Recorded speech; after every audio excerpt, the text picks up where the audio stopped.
Thanks for joining us for CBN NewsWatch. I'm Mark Martin. Today, revival in California as the message of the gospel was spread throughout the Golden State this weekend. We'll bring you a first-hand report. Plus, devastation and death after a tornado outbreak across 7 states, leaving at least 32 dead.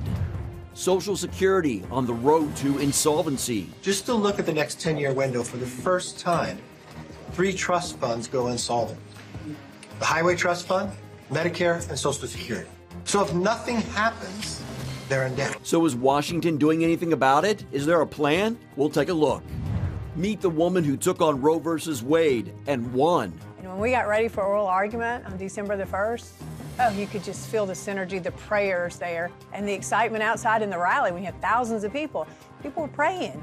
Our interview with Mississippi Attorney General Lynn Fitch about the pro-life fight still ahead and how she's also helping victims of abuse and exploitation.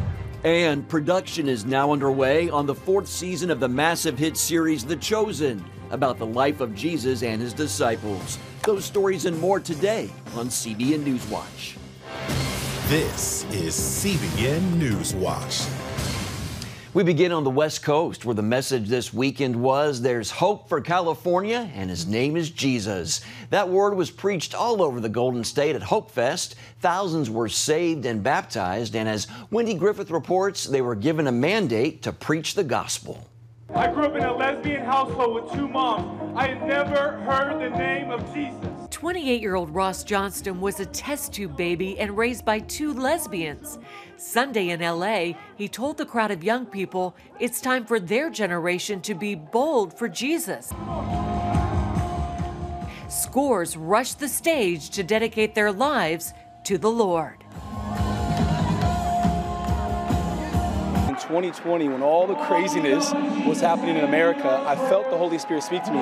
If you don't stand now, Ross, when will you ever? Here at Hope Fest LA, many Gen Zers received their marching orders to preach the gospel, heal the sick, and love their generation back to Jesus. People are looking for their meaning in life in all the wrong places, and then we get to encounter them with the solution, which is Christ, you know. I'm a missionary, and I see like all the ins and outs of what's going on, what Jesus is doing, and even just behind the scenes, it's just crazy how much revival is happening. 26-year-old Joel Mott says Gen Zers are looking for something real and aren't afraid of a challenge. We were made for this, you know, like we were made like in the face of corruption, in the face of darkness, like this is who we are as believers. Like we are the ones who shine the light of Jesus. Today, Ross and Joel run CaliforniaWillBeSaved.com and go around the state preaching and worshiping in places outside the church. There was a couple walking to a satanic ritual. They walked by, they heard the worship, they heard the gospel, got saved and born again right there on the spot. I'll never forget it. And it was during that time that the Lord began to give me vision for California. Hope California was birthed from a dream where evangelist Mondo Matthews saw 10 stadiums in 10 regions of California filled with people seeking Jesus. Sunday, that dream became real. We've seen hundreds baptized, hundreds saved, healed, delivered, and it's just been incredible to watch all the way from the top of from Sacramento to San Francisco, all the way down to La Paz in Baja California. It's been incredible. This generation needs to be saved. It has to be saved. If we don't save this generation, we lose America. Wendy Griffith, CBN News, Los Angeles. That's awesome. Well, tragically, we're going to switch gears now. Also over the weekend, tornadoes killed at least 32 people in 11 states. And as Dale Hurd reports, rescue and recovery efforts are underway. In devastated Wynne, Arkansas, where 4 people died, Pastor Marvin Norman described driving his wife through what was left of their community. Told me, she said, turn around and take me home. She said, I can't stand it. She said, take me home. As many as 52 tornadoes left a path of destruction across America's midsection and east, killing dozens. This EF3 tornado tore through the Arkansas capital of Little Rock as a driver caught in the middle of it had to ride it out in his van. 100% did think I was going to die. Once I saw the winds pick up the way they did. In the small town of Adamsville, Tennessee, 9 people lost their lives. Praise the Lord. But we're alive. We're alive. Misty Gardner and her family sought shelter in their basement when a tornado hit and destroyed their home. I was watching my husband. He was down on his knees praying, and I was listening to him pray. I was just saying, yes, Lord, please keep us safe. Northwest of Chicago, a roof collapsed at this concert venue, killing one person. Joe Biden has declared Arkansas a major disaster area. In Wynne, Arkansas, Governor Sarah Huckabee Sanders praised the recovery effort.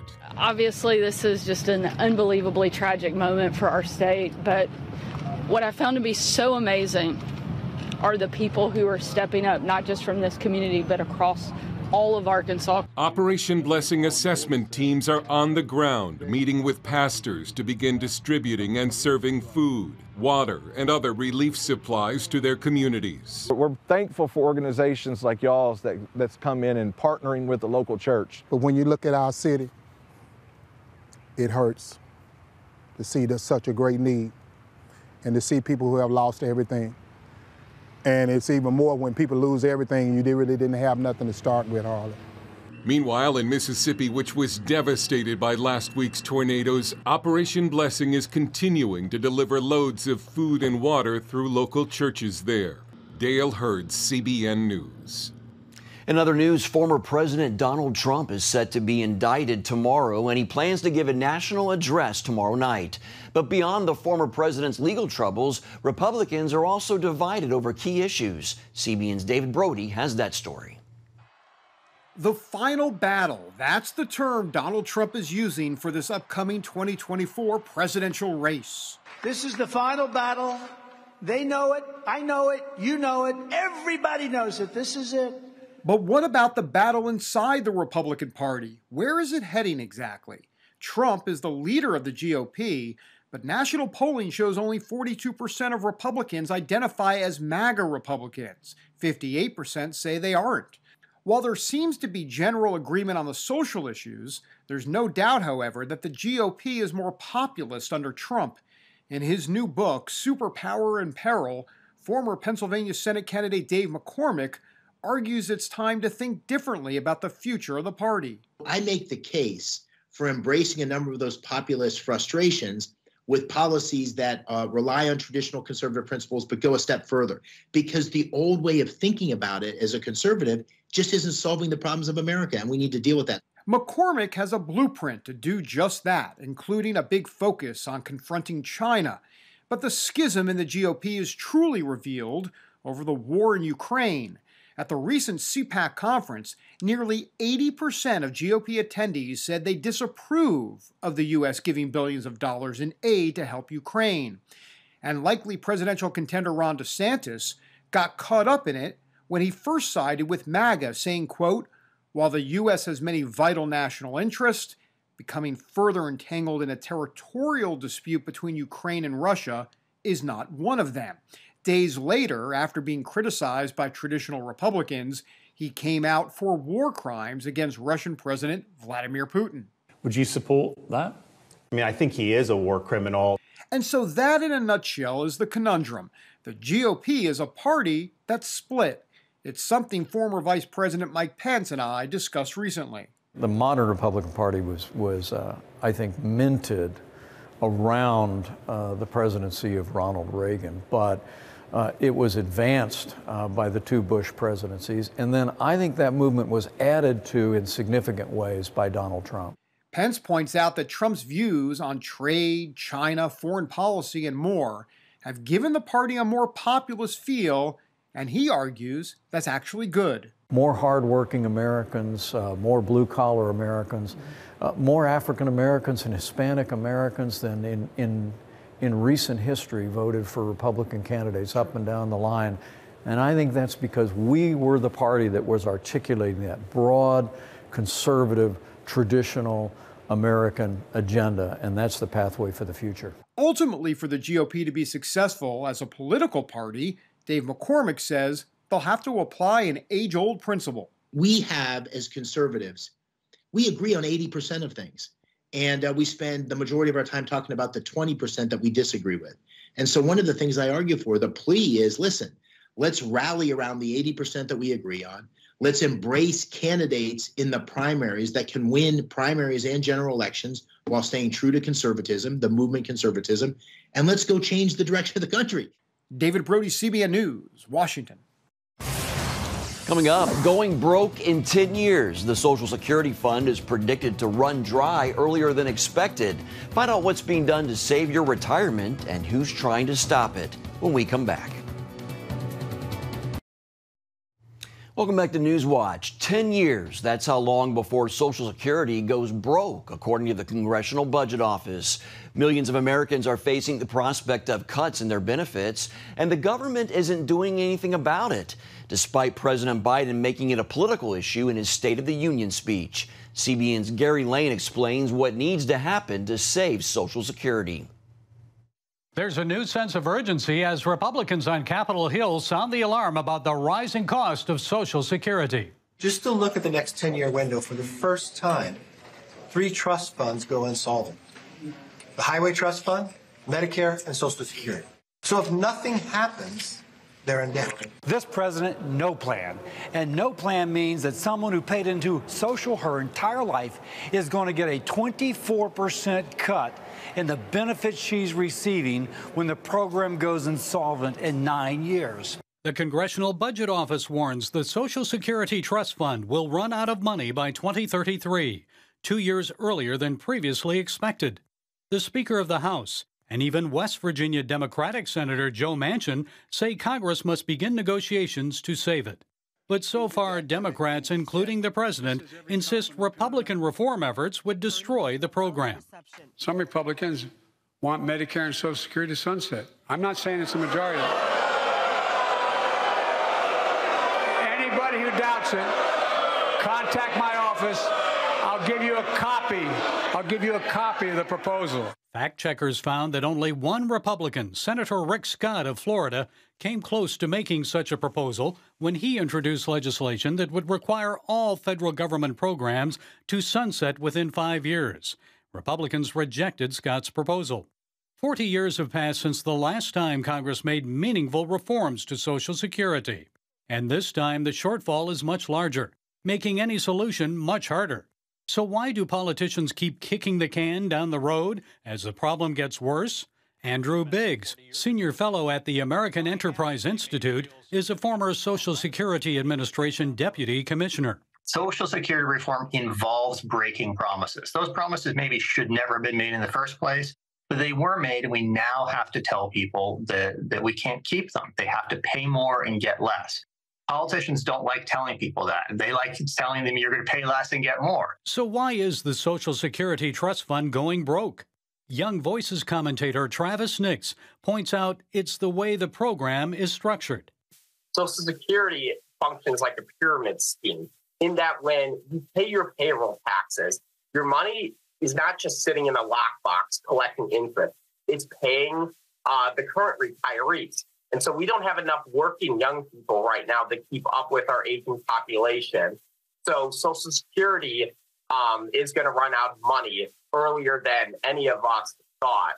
And Biggs believes the payouts are too much for those who could afford to pay for their own retirement without relying on the government. The reason Social Security is expensive today is it provides increasingly generous benefits to middle and upper income people who, let's face it, could save for retirement on their own. Currently, someone making $100,000 per year throughout their career will draw over $42,000 annually from Social Security. Nick says Social Security was never intended to be a long-term pension plan for Americans. One of the biggest things lawmakers should do is return Social Security to what it was when it started in the Great Depression, which was a social safety net for lower-income seniors who had just lost everything in the Great Depression. So they need to have an income cap on Social Security, a flat benefit program that caps the amount of money that people can get out of Social Security at around $15,000 to $20,000. GOP presidential candidate Nikki Haley proposes raising the retirement age for those receiving benefits. Some economists and politicians have suggested delaying early benefits until 64 instead of 62, and adjusting the full retirement age to 68. And others suggest raising the highest level on the payroll tax beyond the current 12.4% rate. Nix opposes that idea. What raising the payroll tax would do is for some of our best workers in our economy, our doctors, our innovators, our inventors, to pay basically tax rates at around 70%. So that's every dollar that they would make above like $150,000 would be taxed at 70%. So 70 cents out of every dollar would be going to the government. During the 2000 presidential campaign, Republican candidate Steve Forbes proposed allowing workers to invest a portion of their Social Security payroll tax in the stock market, saying it would lead to greater financial returns. Critics called the idea risky, saying people would be gambling away their retirement. Biggs believes there's a better solution, having the government require the private sector to offer retirement accounts. I think setting up retirement accounts for everybody outside of Social Security, so everyone is offered a retirement plan, and then automatically enrolling them, that's the way of getting people saving for retirement in a way that's not coercive to them, but is also much, much cheaper to the government. Regardless of the solution, Capitol Hill Republicans and even some Democrats say they must act to save Social Security sooner rather than later. The sooner we get this solved, the easier it's going to be. They don't get solved by one side saying we're never going to cut benefits, another side saying we're never going to raise taxes. Everybody needs to put their cards on the table, get in a room and start talking. That's how we fixed these things before, and that's how we'll do it in the future. Gary Lane, CBN News. Still ahead, she's the woman who fought Roe versus Wade and won. We'll bring you our CBN News interview with Mississippi Attorney General Lynn Fitch as she tells us where the pro-life fight goes from here and how her mission goes far beyond abortion. We'll hear from her right after this. God and hard work. That's how Mississippi Attorney General Lynn Fitch describes her successful battle to bring down Roe v. Wade. And her mission goes far beyond ending abortion. As the state's first female Attorney General, she uses her position to empower victims of abuse and exploitation. CBN's Brody Carter brings us her story.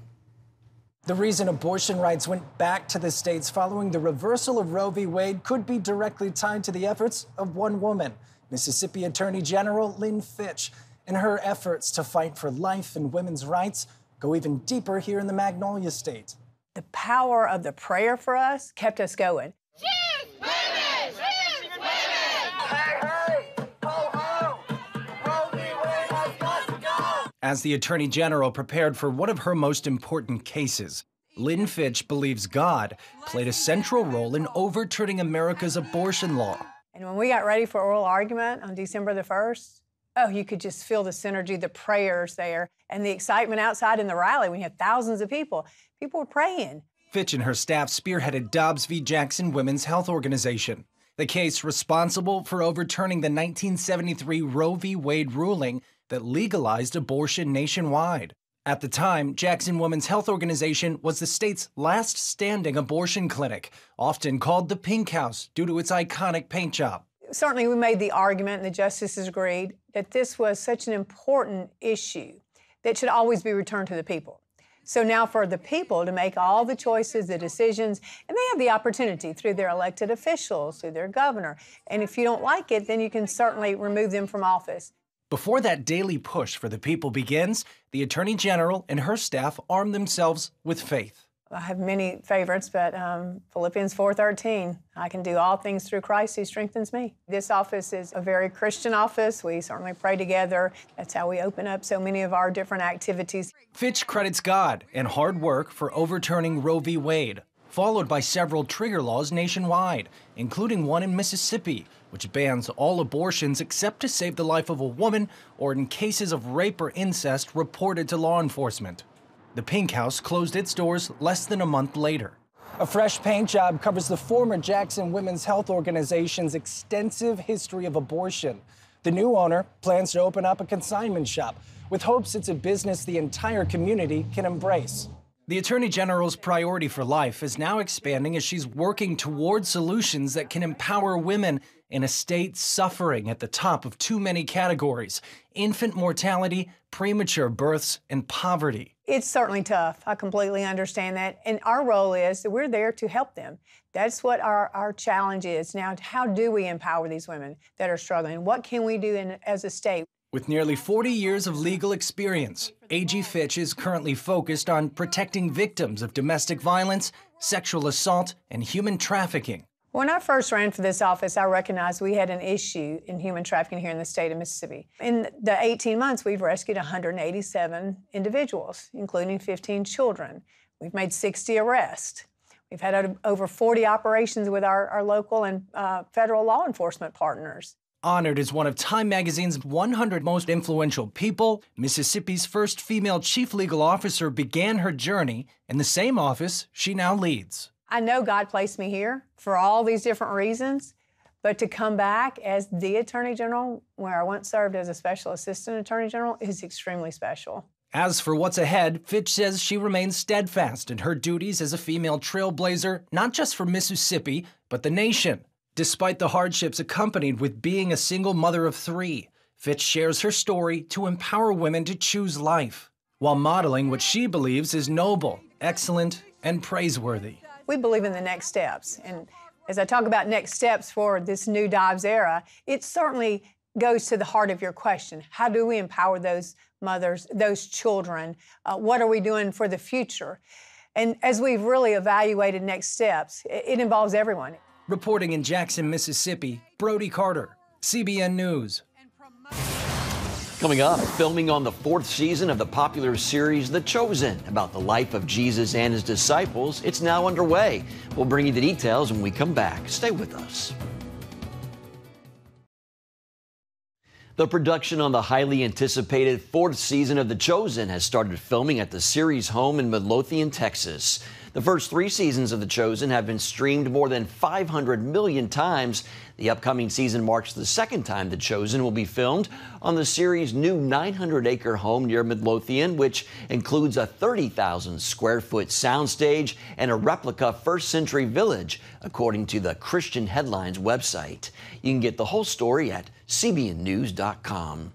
Boy, a powerful and anointed series there. Well, that's going to do it for this edition of CBN NewsWatch. Remember, you can find more of our news programs on the CBN News channel anytime or online with CBNnews.com. Also, tell us what you think about the stories you've seen by emailing newswatch@cbn.com. Thanks again for tuning in. Have a great week.